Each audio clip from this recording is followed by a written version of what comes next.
Hello everyone, আজকে নিয়ে এসেছি একটা সিম্পল সালাদ বানাবো এবং বিভিন্ন কম্বিনেশন অফ ভেজিটেবলস দিয়ে। সবচেয়ে প্রথমেই আমি দেখিয়ে দেবো আমি সালাদ বানাতে কী কী ইনগ্রিডিয়েন্টস নিয়েছি। সবচেয়ে প্রথমে নিয়েছি celery, tomato, carrots, onions, lemon, virgin extra olive oil. স্যালারিগুলোকে খুব সুন্দরভাবে কুচি কুচি করে কেটে নিচ্ছি। স্যালারির ফ্লেভারটা অ্যাকচুয়ালি সালাদের মধ্যে দিলে খুবই সুন্দর একটা গ্রান বার হয় এবং স্যালারিটা খেতেও খুব ভালো লাগে। অ্যান্ড স্যালারিটা আমাদের শরীরের জন্য খুবই একটা উপকারী একটা ভেজিটেবল। আমি স্যালারিগুলোকে খুব ছোট ছোট করে কুচি করে কেটে নিচ্ছি, পাতাসহ নিচ্ছি। পাতাটাও খাওয়া যায় স্যালারির। এভাবে কাটার পরে আমি ক্যারটটাকে সুন্দর করে স্লাইস স্লাইস করে কেটে নেব। এটা ডিপেন্ড করতেছে আপনি কী ধরনের সাইজের সালাদ খেতে পছন্দ করেন। মেশিনেও করা যায়, আমি আজকে সম্পূর্ণভাবে ম্যানুয়ালভাবেই করছি সালাদটা কাটার জন্য প্রত্যেকটা জিনিস। ক্যারটটা কেটে ফেলার পরে আমি এখন কেটে ফেলবো হচ্ছে টমেটোটার ভিতর থেকে যে বোটাটা সেটা খুলে নিচ্ছি আলাদাভাবে।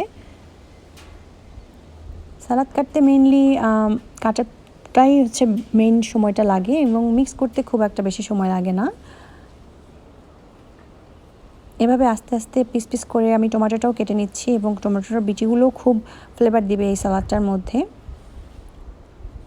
সালাদটা খুব ভালোভাবে কুচি কুচি করে কেটে নেওয়ার পরে আমি এখন নিচ্ছি অনিয়ন। রেড অনিয়নটা সালাদের ডেকোরেশনের জন্য ভালো লাগে এবং খেতেও খুব ভালো লাগে, ডিপেন্ডিং অন আপনি কী অনিয়ন ইউজ করতে চান। ব্রাউন অনিয়নটাও খারাপ হয় না।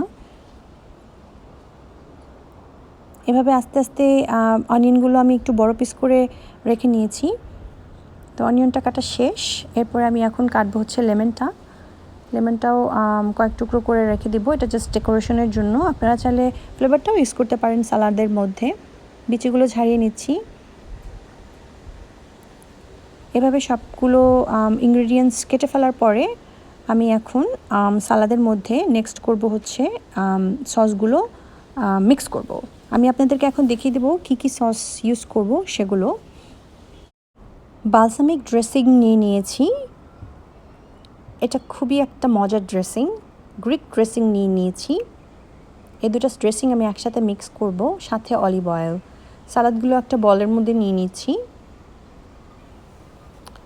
সবগুলো একসাথে বলের মধ্যে রেখে ফেলার পরে আমি ওই দুটো ড্রেসিং মিক্স করব, সাথে অলিভ অয়েল অ্যান্ড সল্ট।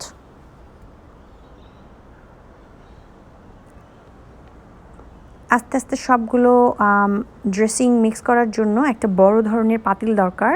আমি এই জন্যই একটা বিগ বল নিয়েছিলাম। সেটার মধ্যে আমি হাত দিয়ে মেখে নিচ্ছি। চামচ দিয়েও মেখে নিলে হয়, বাট সালাদটা অ্যাকচুয়ালি হাত দিয়ে মেখলে ফ্লেভারটা খুব ভালোভাবে প্রত্যেকটা ভেজিটেবলের মধ্যে মেখে যায় ভালোভাবে। সালাদ বানানো শেষ। আশা করি ভিডিওটা দেখে আপনারা এনজয় করেছেন। আর যদি ভালো লেগে থাকে প্লিজ লাইক, শেয়ার এবং সাবস্ক্রাইব করবেন আমার চ্যানেলে। আজকের মতো এখানেই বিদায় নিচ্ছি। আল্লাহ হাফেজ।